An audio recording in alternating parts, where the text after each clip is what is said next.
Όνομά σας? Φαραντάκης Αλέξανδρος, είμαι πρόεδρος της Πανελλήνιας Ομοσπονδίας Πενταετών και Συμβασιούχων Πυροσβεστών. Κύριε Υπουργέ, σήμερα και καθώς και την προηγούμενη Πέμπτη συνεχής της συζήτησης για την αναδιοργάνωση του πυροσβεστικού σώματος, γεννήκατε αποδέχτης, και αυτό είναι για μας τιμητικό, από τις συνδικαλιστικές οργανώσεις των Μονίμων, της Ομοσπονδίας των Μονίμων και της Ένωσης Αξιωματικών και της... Πάμε στην ουσία σας, ναι, παρακαλώ, ελάτε. Προς την κατεύθυνση της ομογενοποίησης, ότι δεν μπορεί το πυροσβεστικό σώμα να δουλέψει όταν είναι τριχοτιμημένο. Δεν γίνεται να δουλέψει. Δεν έχει τα επιθυμητά αποτελέσματα. Πρώτον, η λίστα επιλαχόντων που είναι για τους πενταετής πυροσβέστες προτίθεστε από τα 3 έτη που είναι στο 39-38 να τον επάτε στα 5 έτη, και το τρίτο που αυτή τη στιγμή λέτε ότι η πυροσβεστική, το λέει το νομοσχέδιο, ότι η πυροσβεστική γίνεται βραχίωνας της πολιτικής προστασίας. Εκεί έχουμε ένα έμπειρο προσωπικό και με πολύ μεγάλη εμπειρία και προϋπηρεσία, ότι αυτό το προσωπικό δεν έτυχε των ευεργετημάτων του νόμου του 39-38, αν δύναται να το αξιοποιήσετε το καλοκαίρι στη φωτιές 5 μήνες 6 και τον υπόλοιπο καιρό στην πολιτική προστασία. Ευχαριστώ. Μια σύντομη απάντηση, κύριε Υπουργέ.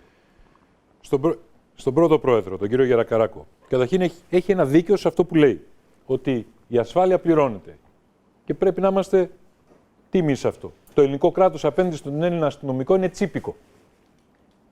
Δεν του δίνει ως αντίτιμο αυτό που ο Έλληνας αστυνομικός παρέχει στο ελληνικό κράτος. Τώρα, ως προς το ζήτημα των νησιών, αλήθεια υπήρξε θέμα με τα νησιά. Και αλήθεια το εξετάσαμε. Και αλήθεια εξετάσαμε και το αγγλικό μοντέλο που έχουν νησιά για να δούμε τι κάνουμε με τα νησιά. Βεβαίως έχει ιδιαιτερότητες, όμως αντιμετωπίζεται. Και αν κρίνετε εσείς ότι σε κάτι μπορούμε να βελτιώσουμε, βεβαίως να βελτιώσουμε.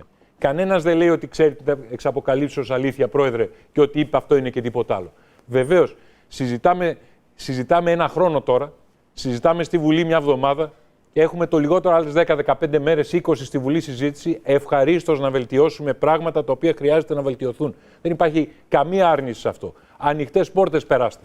Αυτό που δεν μπορεί να τηθεί σε αμφισβήτηση είναι να βγάλουμε τα γραφεία στο δρόμο να υπηρετήσουν τον Έλληνα πολίτη. Αυτό είναι. Για όλα τα άλλα, βεβαίως να καθίσουμε να συζητήσουμε με μεγάλη χαρά. Πυροσβεστική. Πυροσβεστική. Μην μπω στις λεπτομέρειες, γιατί τα περισσότερα από αυτά προς το τέλος ευχαρίστως και αυτά τα κουβεντιάζαμε και στη Βουλή, πρέπει να τα ξανακουβεντιάσουμε. Υπάρχει μια βασική αρχή στην πυροσβεστική. Υπάρχει ένα πρόβλημα. Ποιο είναι το πρόβλημα? Η πυροσβεστική είναι τριχασμένη. Έχει 3 διαφορετικών ειδών προσωπικό. Δεν γίνεται αυτό. Αυτό έγινε εξαιτίας προσλήψεων πενταετών, ας πούμε, οι οποίοι ήταν άλλη κατηγορία. Αυτή τη στιγμή φανταστείτε μια κατάσταση στην οποία ξεκινάς να σβήσεις μια φωτιά. Στη μέση του δρόμου, λοιπόν, δεν γίνεται γιατί υπάρχει και φιλότιμος στους ανθρώπους. Αλλά φανταστείτε το έτσι. Ξεκινάει ο διοικητής του πυροσβεστικού σταθμού να πάει να σβήσει τη φωτιά. Στη μέση του δρόμου περνάει το 8ωρο για τους μισούς και του λένε «Άπε, εμείς μέχρι εδώ πήγαινε με τους υπόλοιπους». Καταλαβαίνετε τι έχει να γίνει. Έτσι. Αυτό δεν είναι σοβαρά πράγματα, δεν είναι κράτος αυτό. Λοιπόν, από εκεί και πέρα λοιπόν, πρέπει, πρόεδρε, να ομογενειοποιηθεί. Πού είναι το. Θα μου πεις και δεν το κάνεις. Θα σου πω γιατί δεν το κάνω. Γιατί έχω το Γενικό Λογιστήριο του κράτους που δεν μου δίνει τα λεφτά να το κάνω. Γιατί αυτό έχει ένα κόστος. Αυτό το νομοθέτημα όμως προβλέπει ότι αυτή είναι η πορεία των πραγμάτων. Και το κάνει με συγκεκριμένους τρόπους. Με εξίσωση καθηκόντων. Λοιπόν, η πορεία είναι η ομογενειοποίηση. Άλλο τρόπο δεν έχει για να φτιάξουμε μια σοβαρή πυροσβεστική. Αλλά, πρόεδρε, και χρειάζεται και ο εθελοντισμός. Έτσι.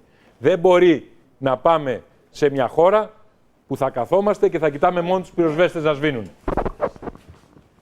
Πολύ σύντομα. Πώς δεν γίνεται?